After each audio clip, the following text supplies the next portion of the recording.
What's up, rock stars? It's Rocks with a little bit of talk about what's at the top of the blog, so let's get to it. Alright, you guys, so I guess I'm just going to have to go on and accept that the opening of every top of the blogs for the next couple of weeks to months to maybe even years is going to be talking about your president and his fool of fucking niggardry. It has been an eventful week. It's been an eventful month. I mean, damn, we not even 100 days in, and already we got to talk about Michael T. Flynn and the fact that he has resigned as National Security Advisor to your president amidst all of these accusations of him consulting with the Russians. So we know during the campaigns, it was always suspected that the Russians were involved in the hacking into the internet and getting into the emails and, putting them out in WikiLeaks. And it was suspected that they were trying to control the outcome of the presidential election. After the election went through and we saw that Donald Trump won, the investigations were made, and we did find out that they had a sole hand in the WikiLeaks. So our president at the time said that there will be some repercussions to this, and he put down sanctions on Russia. Now, he announced those sanctions on December 29th. They're saying that Michael Flynn actually spoke to the Russian ambassador on December 29th, and a number of other times before the Trump administration took the oath and went into office. Okay, so at this time, Michael Flynn was considered just a regular citizen. He was not operating as a government official at the time. So they're saying that he violated the Logan Act, which basically says in layman terms that any person who is not an official is not allowed to speak to anybody who has 16-inch blades come out of their knuckles when they're mad. Bitch, it's the Wolverine Act. Shit.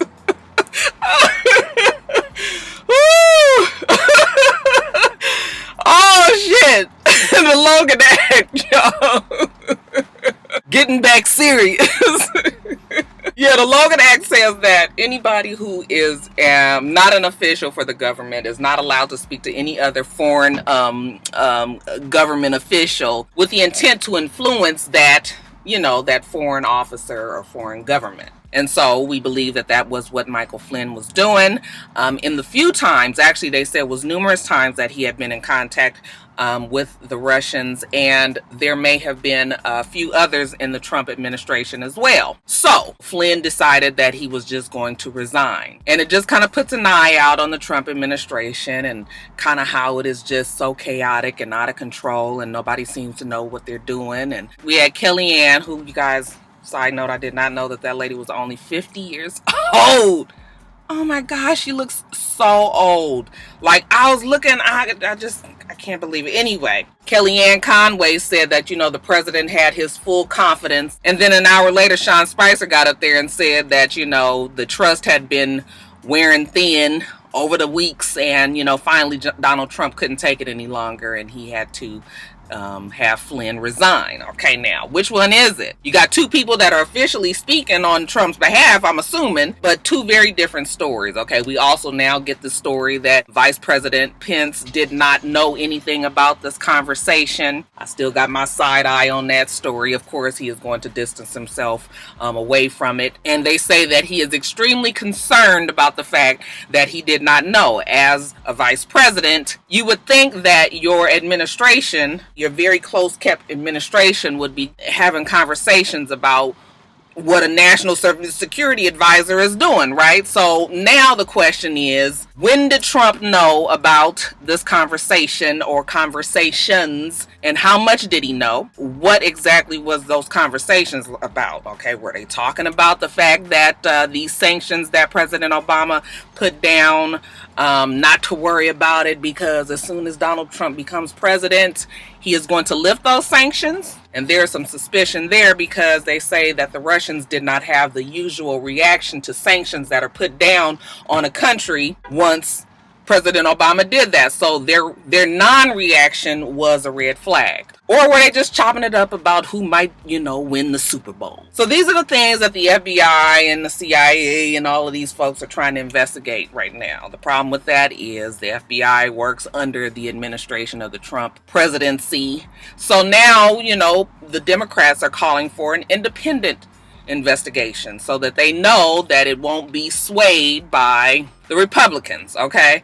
It is honestly a mess. Child, I know more about this than I want to know. Anyway, y'all, so that's the 411 on Flynn. He out, okay? Another one that's out, Puzder, okay? Puzder's out because he was beating his wife's ass back in the day, and the shit has come back to haunt him. They're not married any longer. However, they had a pretty terrible divorce. Evidently, he was beating her up, and she even went on to the Oprah show back in the day. She said that he was going to make it his life's mission to get her ass, and that he was going to make her miserable. All right. So that was some 20 years ago.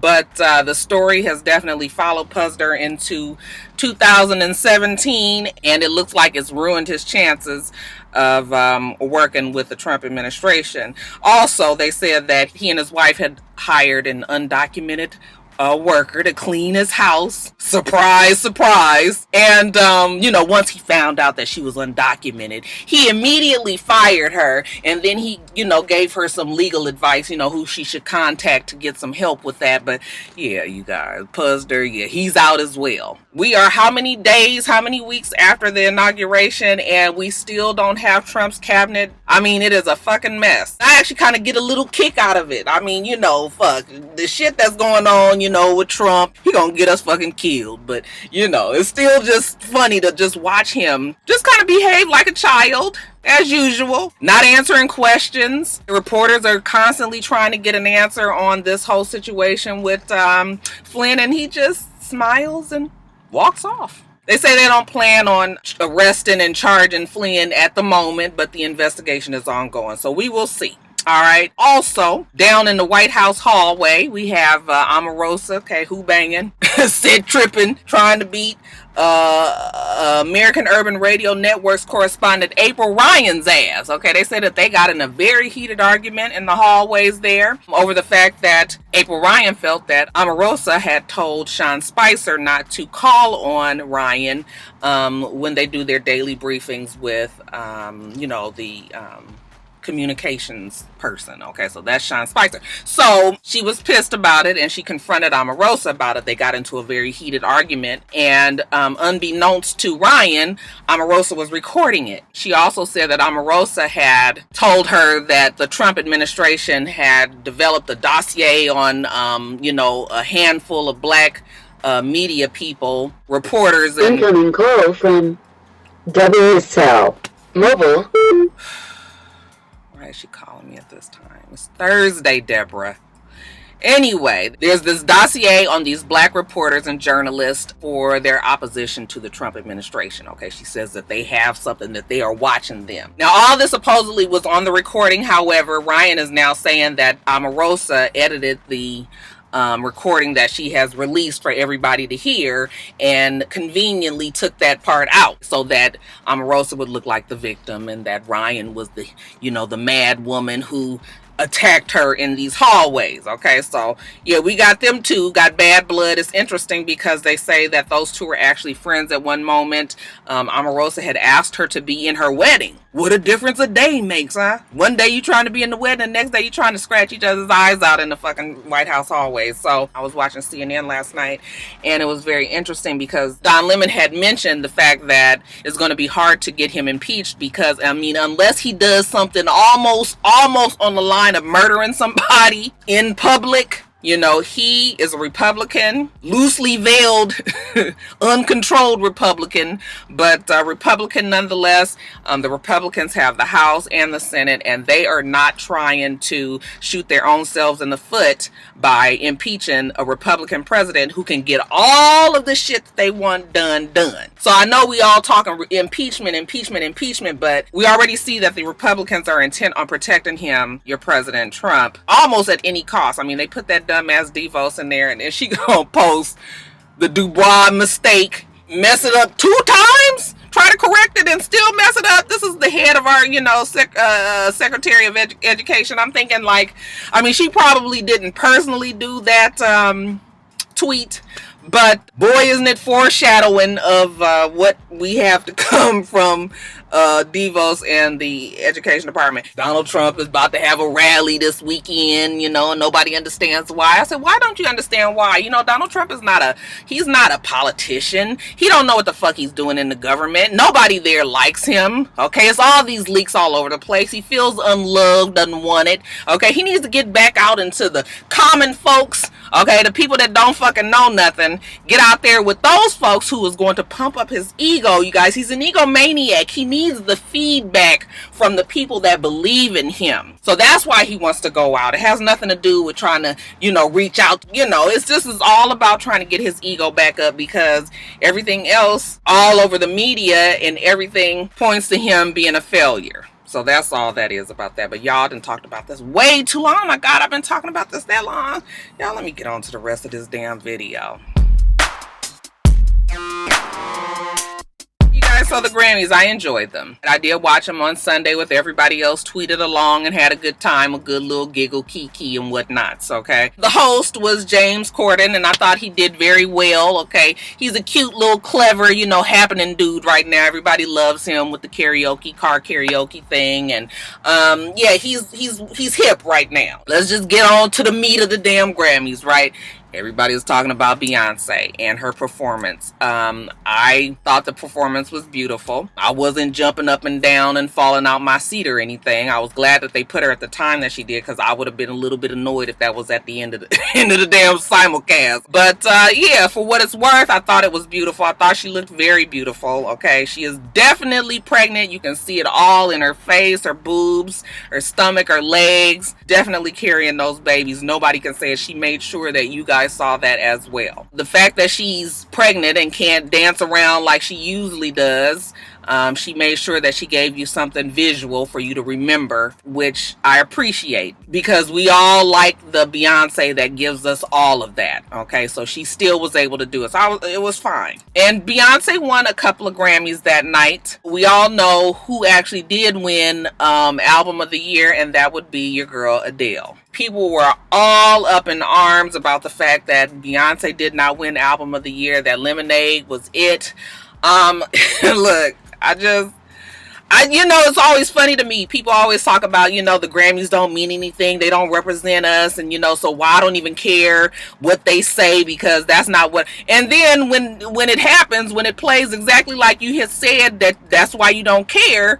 Okay, when it plays out that way, then you mad again. It's just like, well, you already knew that's what was going to happen, right? So what you mad about? Lemonade, to me, it was a cool album, but it was not, like, I don't think that's Beyonce's best album. And y'all already know how I feel about Adele. I think she's, I just don't get it. Like, she's overrated to me. But, it's getting hot. But, look, if she won the damn award, then she won the award. I was just it was too bad that Adele, when she got up there, she felt that it was very important that she had to, pretty much dedicate her entire thank you speech to how Beyonce should have won. You fucking Beyonce stands it and stressed her out so bad, she already knew that the Beehive was going to come after her, okay? So she was like, let me get y'all out the fucking way and make sure that I say that Beyonce should have won. Then she went on and say that, that her black friends, feel a certain way about Lemonade, and, it makes them feel strong and want to fight. Had to get the Black Lives Matter people out the way. So it was like she didn't even get to really enjoy her own win, because she had to make sure that y'all didn't jump all up and down her neck about Beyonce. I mean, I'm sure she meant it. But, I didn't really care. I don't care. It doesn't matter to me. I'm not no extreme fan of anybody. So, the next morning when everybody got up and everybody was all, she should have won. I mean, maybe she should have. I think critically, if we were talking about the impact of the album and, what it did to our, you know, last year when the damn album came out, then yeah, I think I probably heard way more about Beyonce's album than I did about Adele. Okay, but then remember when I did my top of the blogs a long time ago, and I said, you know what, Adele is going to sneak in that back door because Adele sold way more albums than Beyonce did, and she is a force to be reckoned with. Okay, so that's exactly what happened. People were mad about it. Damn, it's hot. Fucking, oh, it's hot. And everybody had to weigh in on it. People were talking about Carlos Santana's talking about Beyonce not being a singer. That's why she didn't win. I was just like, well, I don't know about that, Carlos Santana. Okay, it's always amazing to me that people say that Beyonce can't sing. That girl can sing. That girl can sing. She has extreme control over her voice. The things that she's able to do. Adele can't even do that. Like, Adele has a strong singing voice. Definitely so.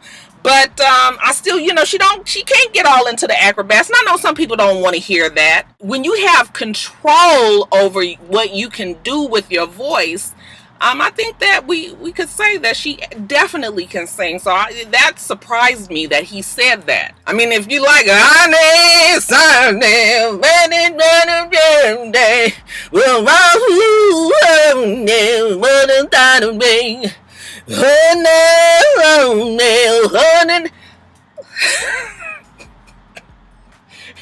I just don't get it with Adele, but I mean, my kids love her and everybody loves her, and yeah.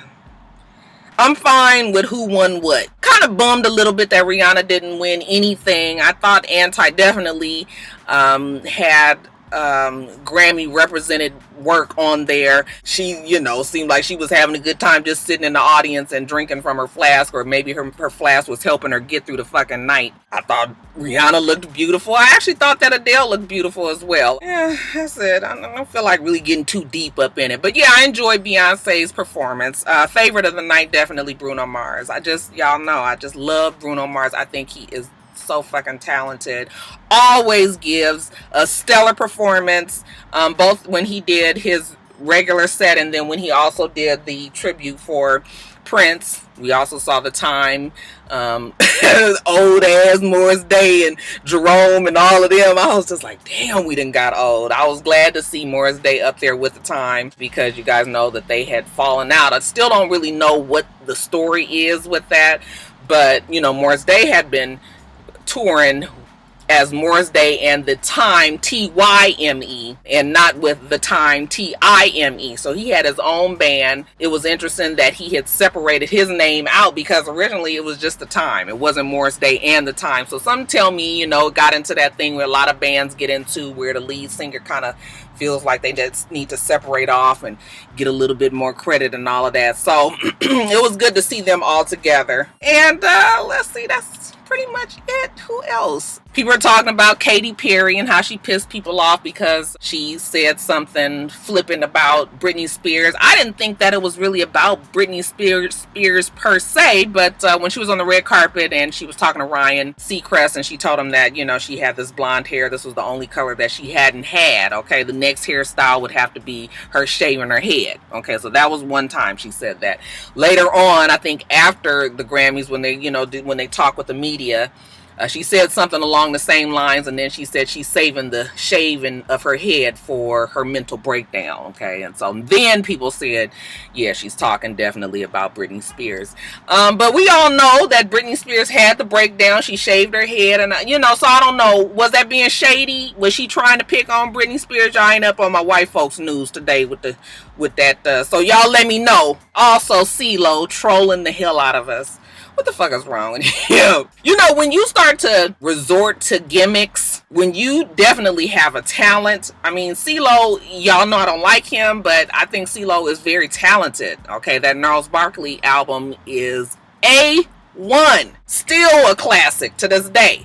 But when you start, I mean, they said that he was embodying Gnarls Barkley. That was the name of that character. And I was just like, what is going on? Like, I don't like when people do gimmicky shit like that. First, he was seen like completely black and red or some shit, okay? And then, like, at the actual Grammys, he showed up as a fucking Oscar statue.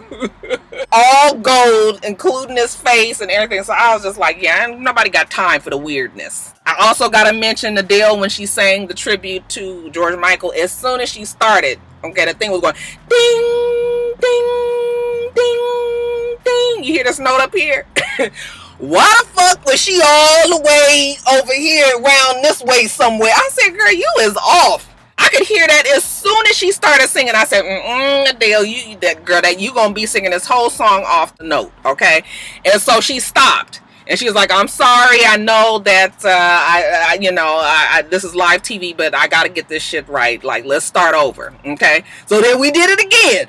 Ding, ding, ding, ding. And then started that damn song all the way over here again. I said, girl, you on the same note. You off. You off. And she was able to kind of get back on the note, but not really. She stayed under the note the entire time. And when she finished, I know she knew that she had because she was crying, but she couldn't keep on starting over. Like we said, this is live television. I feel sorry for her, but I feel like she never sounds good when she sings live. Not on the camera. People say that her concerts are great. Okay, and I've seen clips of, amateur video, people taking video at her concerts, and they seem like they would be fun and great. Okay, but something about when she get in front of them cameras and them lights, okay, and everybody watching, this is millions and millions and millions of people around the world watching, then all of a sudden she can't hang, y'all. She can't handle it. So, I was just like, oh, girl, we just can't seem to get it together, can we, Adele? Bless her heart. And then that's pretty much it. Also, I did not know that was Paris Jackson who had introduced The Weeknd. People keep wanting to compare The Weeknd to Michael Jackson. Look, I get the fact that you guys love The Weeknd. I cannot understand where the comparisons are with The Weeknd and Michael Jackson. I just don't see it at all. And it's not because of the fact that The Weeknd to me sounds like a wounded puppy when he sings. I just really don't see it. Like, when you think of all the shit that Michael Jackson was able to do, what was the song that he sang? He said the same fucking words over and over and over. I was just like, what song is this? Every time I hear him, I just get annoyed. I was like, fucking Weeknd. But yeah, I didn't know that was Paris Jackson. That was the first time I really have seen her in a long time, and I was like, she actually does look like she might not look black, but she looks like she got some color in her, y'all. Maybe it was just the fact that she was kind of dressed as a Native American. She's kind of just trying to have that whole look, and maybe they hadn't put the spray tan on her. But when I looked at her, I was just like, girl, we could get you the pass. Don't take you down to Fashion Fair, because her features even look like they could be black a little bit. But that's pretty much it for me. Y'all tell me what you thought about the Grammys, good, bad, ugly. Leave it below.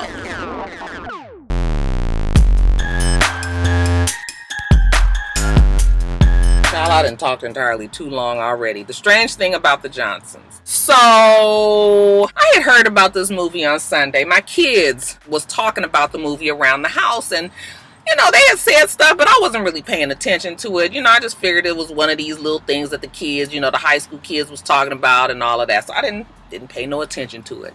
It wasn't until the next day when a rock star, what's up, Keandra? She was on Snapchat and she mentioned the movie. And I said, girl, my kids have been talking about that damn movie. What's it about? She said it's basically about a son who rapes and molests his father. I said, what?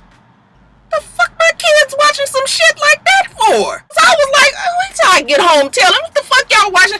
So I was telling the kids, like, y'all shouldn't be watching shit like that. Like, why are you guys even watching this? Evidently, they were like, it's this big thing. It's this big sensation. Everybody is talking about it on social media. Well, I hadn't seen it come across my Instagram, and that's pretty much all that I am on. I'm not on Facebook, and I don't even look at I only look at my Twitter feed. I don't look at my, the all the other shit on Twitter. Y'all know what I'm talking about, that other one. I just look at my mentions. So I didn't know nothing about it. I said, let me watch this damn movie. I didn't even realize it was a short movie until I started watching it.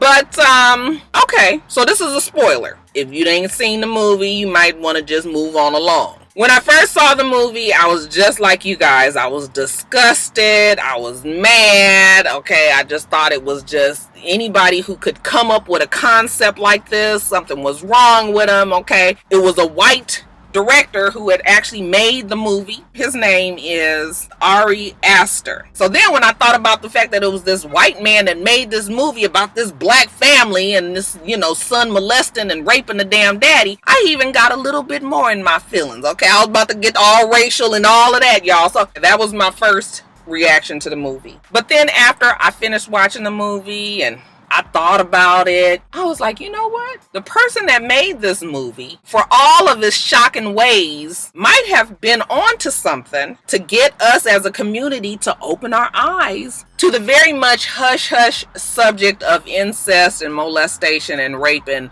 amongst the family. Let's just sort of break down some of the reasons of maybe why he made this movie. First of all, molestation, incest, and raping the black community has been going on for years. We know that, uncles have molested their nephews. We know that fathers have molested their daughters. We know that mothers have molested their sons. We know that cousins have molested each other. I mean, it has happened. And it's even been so bad in some families that people knew about it and did not act on it. Okay, it was always that one uncle or cousin that you just did not let around your kids because you knew that he had a special proclivity towards children. So here it is in the movie, a son and a father who are in an ancestral type relationship. Okay, you would think that it would be the father exerting his power over his son and molesting his child. However, it is the other way around. So I believe that the fact that he flipped it and made it be that the son actually is molesting and raping the father, he flipped it so that we would get so disgusted about it. You mean to tell me a child is controlling what a man does and making it go on and on for years and years and years? And we saw how it completely took over this man's life and how his life went from being a good dad to this father who was just a shaky, nervous, scared, depressed mess. Wanted to reach out and tell his wife, but couldn't do it because the son was always hovering. That was all done so that we would be so disgusted with it. But the thing is molestation and incest is disgusting no matter who it happens to. We can't get a special brand of upset about the father and the son. We should feel the same way about the mothers that molest their sons, the fathers who molest their daughters, the cousins who molest their younger cousins, the uncles who molest their nieces or nephews, the aunts who molest their nieces or nephews. We should feel that same type of disgust for any kids that are being molested. Okay, so I just feel like he flipped it around, kind of used the black family because that's something you don't really see in movies, molestation, and it's always a white family. So I just kind of felt like, yeah, he flipped that around because he wanted to get our attention, to let us know that, these things are happening and it is disgusting and we should be upset no matter who it is. So get that same type of disgust that you felt for the movie and go save somebody in your family that you feel like might be having the same problem. We saw when the mother, she saw them on the son's wedding day about to give a blowjob to his father, and she just kind of straightened herself up and turned away and acted like she didn't see it. She knew about this. She had made sure that she turned a blind eye to it. Okay, the scene when the father is getting beat up in the bathtub and raped in the tub, she has turned up her television. And that's the whole thing. Like, people know about what's happening, but because they don't want it to disturb their life, they don't want to get into it, they don't say anything. And then we see how that movie ended. It was very tragic. That's not what really happens in real life. What happens in real life is these people grow up to become adults, kids that are molested, and their lives are fucked up. They're ruined. This is something that they have to keep reliving and reliving and reliving. It makes them make bad choices. It makes them not have proper relationships with people, intimate or just friendships. It makes them not be able to trust folks. I mean, these type of incestual beginnings messes up a lot of people's lives. When I used to do rock psychology, those kind of letters, man, I got a lot of those letters, and a lot of people are fucked up behind what happened to them when they were children. So Even though the movie was hard to watch and hard to understand at first, I thought that it is a definite necessary movie. And I think that people that have been molested or been in ancestral type relationships might have a different view towards the movie. So that's what I want to hear from you guys. You guys, meaning my rock stars who are open enough to talk about what may have happened to them when they were children. Tell me, if you watched this movie, what did you think about it?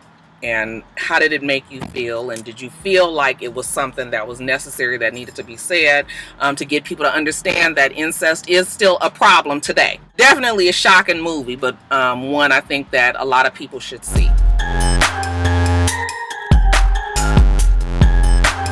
Boy, I am pontificating today. I have been in this car so long. Okay, Nick Cannon. They say that he is leaving America's Got Talent because the NBC executives were upset with him about his Showtime stand-up comedy special that he had called Stand Up, Don't Shoot. In the stand-up, he said, you know, you ain't gonna get, you know, tight suit, shiny shoe wearing Nick Cannon. Okay, it's gonna be some cussing in here. It's gonna be a little bit different than what you used to from me. He went on to say how America's Got Talent kind of gave him some problems in the black community, you know, kind of made him lose his black credibility, that his nigga card had been pulled. So the fact that he brought up America's Got Talent in his show made NBC feel some kind of way. They felt like he should not have even mentioned any of that. So I'm assuming they talked to him about it, you know, told him, yeah, he don't need to be doing shit like that.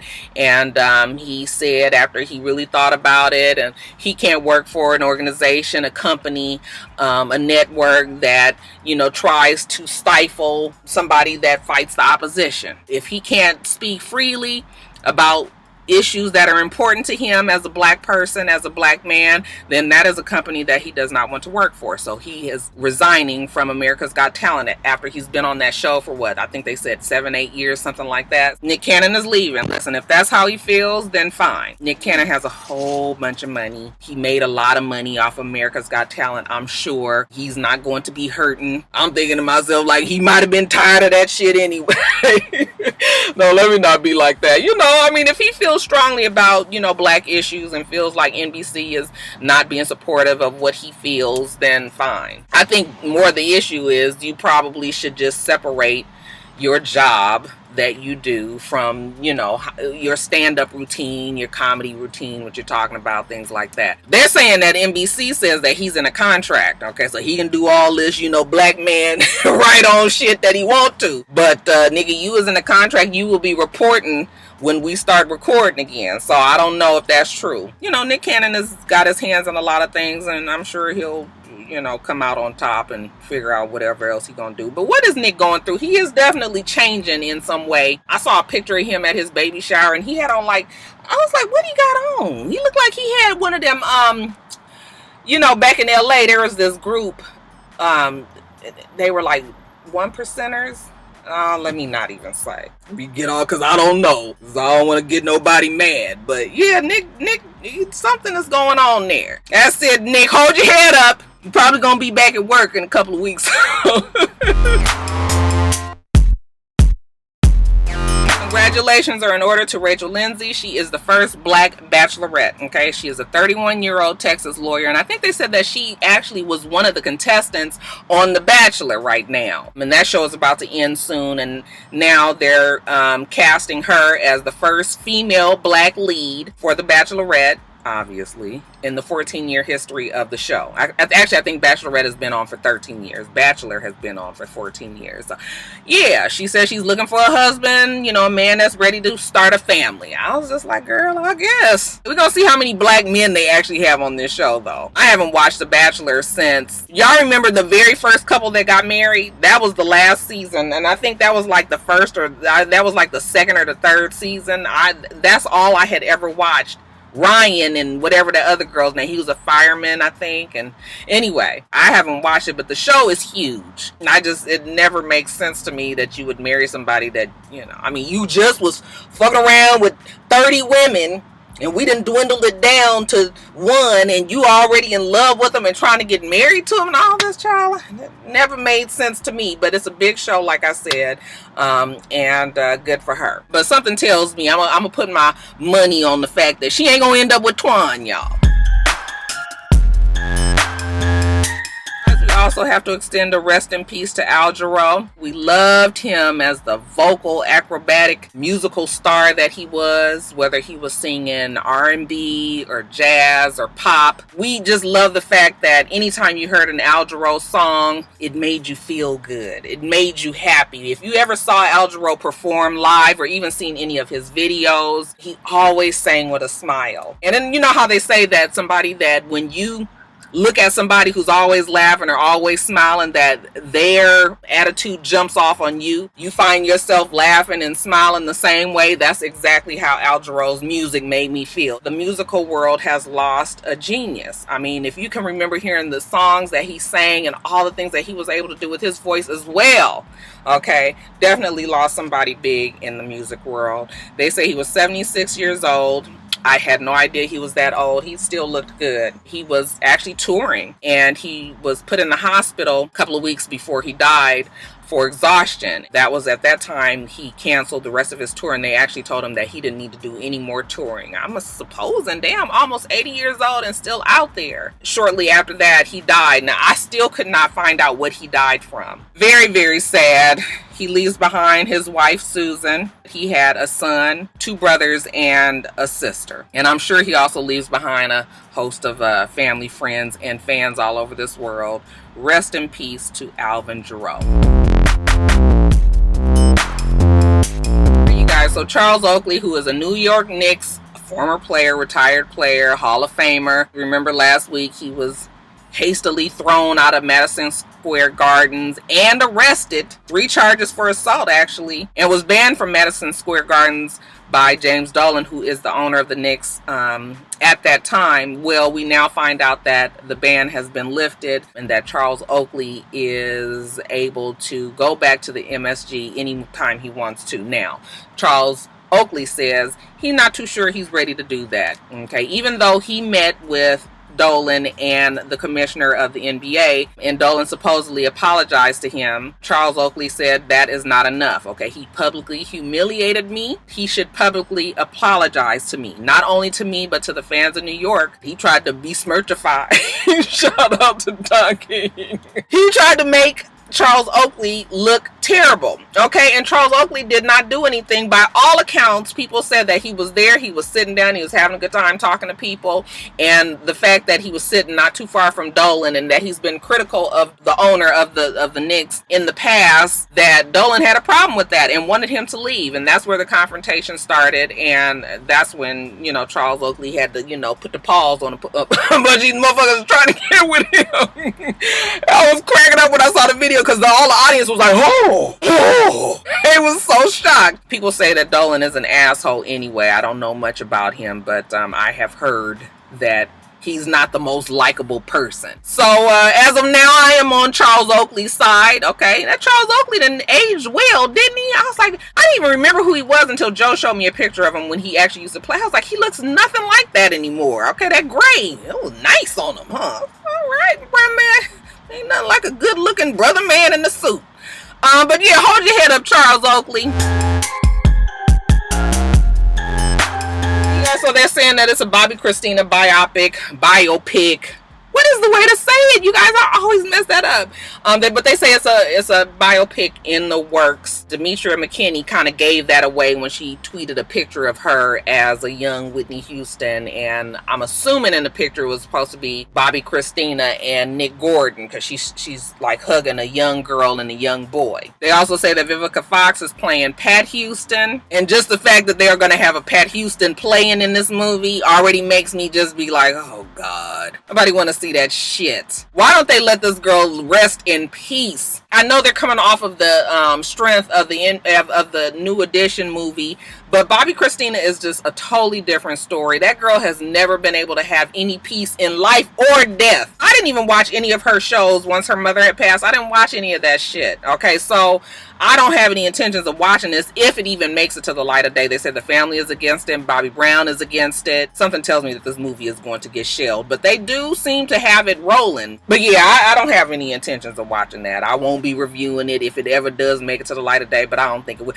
Hey, while we talking about movies, did that damn Beaches movie come on Lifetime? I didn't hear nothing about it. See, and if I ain't heard nothing about it, that means it was some bullshit. Y'all, did it happen yet? Y'all let me know.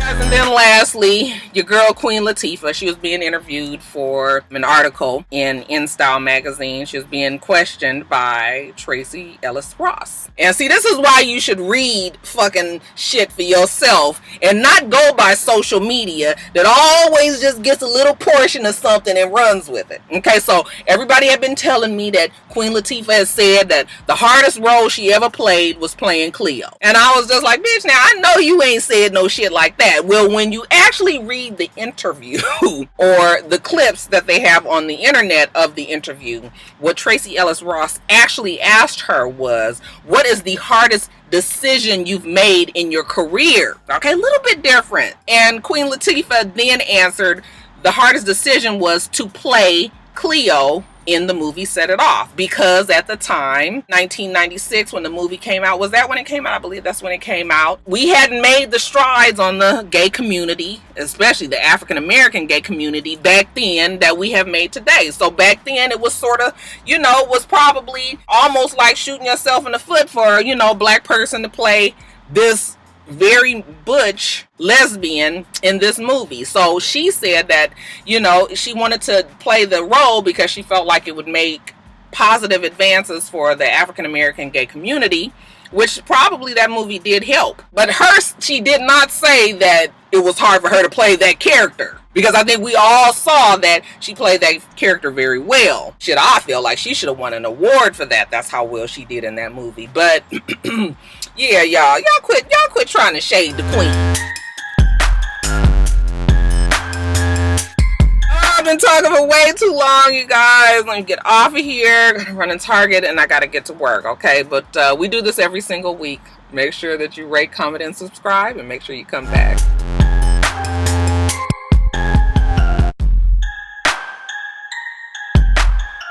Until next time, rock stars. Bye.